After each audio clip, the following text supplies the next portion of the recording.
ಮುಖ್ಯಮಂತ್ರಿ ಸಿದ್ದರಾಮಯ್ಯ ಅವರ ಪುತ್ರ ಮಾಜಿ ಶಾಸಕ ಡಾಕ್ಟರ್ ಯತೀಂದ್ರ ಅವರು ಸರ್ಕಾರದ ಆಡಳಿತದಲ್ಲಿ ಹಸ್ತಕ್ಷೇಪ ಮಾಡುತ್ತಿದ್ದಾರೆ. ತಂದೆ ಸಿದ್ದರಾಮಯ್ಯನವರ ಬೆನ್ನ ಹಿಂದೆ ಆಡಳಿತ ಮಾಡುತ್ತಿರುವವರು ಪುತ್ರ ಯತೀಂದ್ರ ರಾಜ್ಯದಲ್ಲಿ ವೈಎಸ್ಟಿ ಕಲೆಕ್ಟ್ ಮಾಡುತ್ತಿದ್ದಾರೆ ಎಂಬ ಆರೋಪವನ್ನು ಮಾಜಿ ಮುಖ್ಯಮಂತ್ರಿ ಎಚ್.ಡಿ. ಕುಮಾರಸ್ವಾಮಿ ಸೇರಿದಂತೆ ವಿರೋಧ ಪಕ್ಷದ ನಾಯಕರು ಮಾಡಿದ್ದಾರೆ. ಇಂತಹ ಆರೋಪದ ಬೆನ್ನಲ್ಲೇ ಡಾಕ್ಟರ್ ಯತೀಂದ್ರ ಅವರು ಮೊಬೈಲ್ನಲ್ಲಿ ಮಾತನಾಡಿರುವ ವಿಡಿಯೋ ಮಾಧ್ಯಮ ಪ್ರತಿನಿಧಿಗಳ ಕ್ಯಾಮೆರಾಕ್ಕೆ ಸೆರೆ ಸಿಕ್ಕಿದೆ. ಸಾರ್ವಜನಿಕ ಸಭೆಯಲ್ಲಿ ಯತೀಂದ್ರ ಅವರು ತಮ್ಮ ತಂದೆ ಸಿದ್ದರಾಮಯ್ಯ ಜೊತೆಗೆ ಮೊಬೈಲ್ನಲ್ಲಿ ಮಾತನಾಡಿದ್ದಾರೆ ಎಂದು ಹೇಳಲಾಗುತ್ತಿರುವ ವಿಡಿಯೋ ಸೋಷಿಯಲ್ ಮೀಡಿಯಾದಲ್ಲಿ ವೈರಲ್ ಆಗಿದೆ.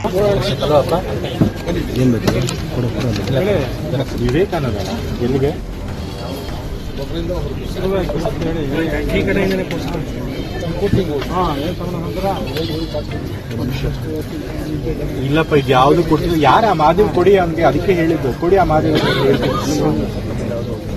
ನಾನು ಕೊಟ್ಟಿರೋದೇ 5 ಕೊಡಿ ಅದು. ಹಲೋ ಮಾದೇವ್, ಯಾಕೆ ಯಾವ್ದಾದ್ರು ಕೊಡ್ತಾ ಇದ್ದೀರಿ? ಮತ್ತೆ ಇದೆಲ್ಲ ಯಾರು ಕೊಡ್ತಿರೋದು ಅಲ್ಲಿಗೆ ಲಿಸ್ಟಲ್ಲಿ?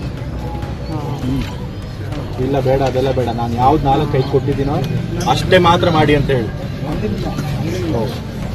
ಯತೀಂದ್ರ ಅವರು ಮಾತನಾಡಿರುವ ವಿಡಿಯೋವನ್ನು ಮಾಜಿ ಸಿಎಂ ಕುಮಾರಸ್ವಾಮಿ ಅವರು ಟ್ವೀಟ್ ಮೂಲಕ ಹಂಚಿಕೊಂಡು, ಕಾಸಿಗಾಗಿ ಹುದ್ದೆ ಉರುಫ್ ಕ್ಯಾಶ್ ಫಾರ್ ಪೋಸ್ಟಿಂಗ್ ದಂಧೆ ಕರ್ನಾಟಕದಲ್ಲಿ ಅವ್ಯಾಹತವಾಗಿ ಎಗ್ಗಿಲ್ಲದೆ ಲಜ್ಜೆಗೆಟ್ಟು ನಡೆದಿದೆ ಎನ್ನುವುದಕ್ಕೆ ಈ ವಿಡಿಯೋ ತುಣುಕೆ ಸಾಕ್ಷಿ ಎಂದು ಸಿಎಂ ಸಿದ್ದರಾಮಯ್ಯನವರನ್ನು ಟೀಕಿಸಿ ಬರೆದಿದ್ದಾರೆ.